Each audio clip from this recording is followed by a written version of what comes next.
Hi everyone, my name's Mairi Gougeon and I'm the Cabinet Secretary for Rural Affairs and Islands in the Scottish Government. And I just want to say a massive thank you, first of all, for inviting me to speak about our seaweed cultivation industry in Scotland. Now, we're all reflecting on recent world events, whether that's Brexit, COVID-19, and now the crisis that's unfolding in Ukraine. These events show our strengths, they show the resilience of our markets and supply chains, but they also show the intricate connections and fragility that exists. I'm a champion for our aquaculture sector in Scotland. It's a significant contributor to our rural and island economies. Currently, the sector and its wider supply chain is estimated to be worth £885 million, supporting 12,000 jobs across the Scottish economy. Scotland is open for business, but our policy is for sustainable growth in the right places. We must, however, also address and mitigate any impacts on the natural environment while maximising the benefits that the sector brings to local communities. Our emerging seaweed cultivation industry is an important part of the Scottish aquaculture sector. For every production job, there are several more in the supply chain. We have a long history and tradition of harvesting and utilising seaweeds, but we're now seeing the sector grow and diversify through cultivation for the development of innovative products and sustainable solutions. We currently have 21 sites licensed for growing seaweed, either as a single species or as part of an integrated multi-trophic aquaculture system with shellfish.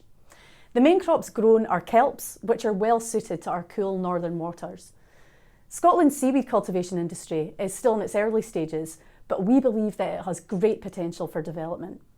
A good example of the kind of development we're seeing to grow and secure the sector's place in Scottish aquaculture is the newly launched Seaweed Academy, based at the Scottish Association for Marine Science in Oban. The Academy will act as a hub to facilitate learning and development opportunities in this sector, connecting growers and businesses with world-renowned researchers. To support the sector's sustainable development, the Scottish Government and Crown Estate Scotland are co-funding a development post within the industry. This will further support the growth ambitions of the Scottish seaweed sector and help the sector articulate a strategic vision for its future. I was pleased to announce recent Marine Fund Scotland funding of £600,000 to the internationally recognised Scottish company Mairi Seaweed. This funding will trigger the expansion of this innovative company, increase national processing capabilities and enable us to explore new markets.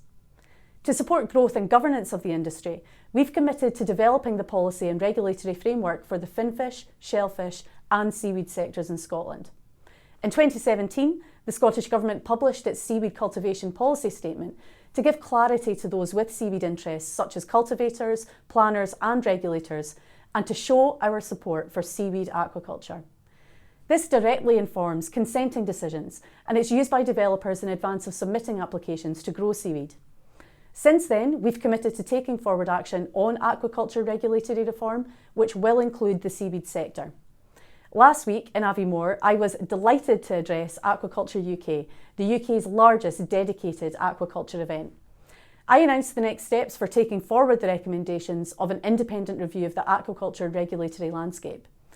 I welcome the challenge to deliver a regulatory framework fit for a modern aquaculture industry that recognises the unique challenges and opportunities that are faced by different types of aquaculture. I want Scotland's aquaculture regulatory regime to be regarded as one of the most efficient, effective and transparent in the world.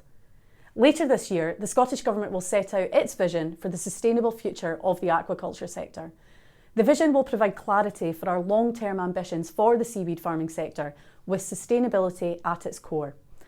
We all know our climate is changing. Our global population is growing and our natural environment is under ever-increasing pressure. The transition to net zero emissions is crucial to reversing these pressures, and seaweed cultivation has the potential to form an essential part of our green recovery and transition to net zero. Recent interest in blue carbon habitats and their ability to help manage high levels of atmospheric carbon dioxide has led to multiple studies showing that seaweeds may contribute to carbon storage. The Scottish Government, like many around the world, recognises the need to advance the evidence base for this to better understand the role that seaweed farming can play in carbon mitigations and sequestration. Scotland's marine assets are critical in meeting our climate, biodiversity and social ambitions and in the recovery from the global pandemic. Recently, the Scottish Government published its Blue Economy Vision for Scotland. The blue economy approach is internationally recognised, and our vision and outcomes put Scotland at the forefront of this movement, playing our part in global ocean governance and supporting UN development goals. A Blue Economy Action Plan will be published later this year, setting out how the blue economy vision will be delivered for Scotland, and we see seaweed cultivation as being an integral part of that vision. Thank you so much for inviting me to address this event, enabling Scotland to contribute to the global seaweed cultivation story.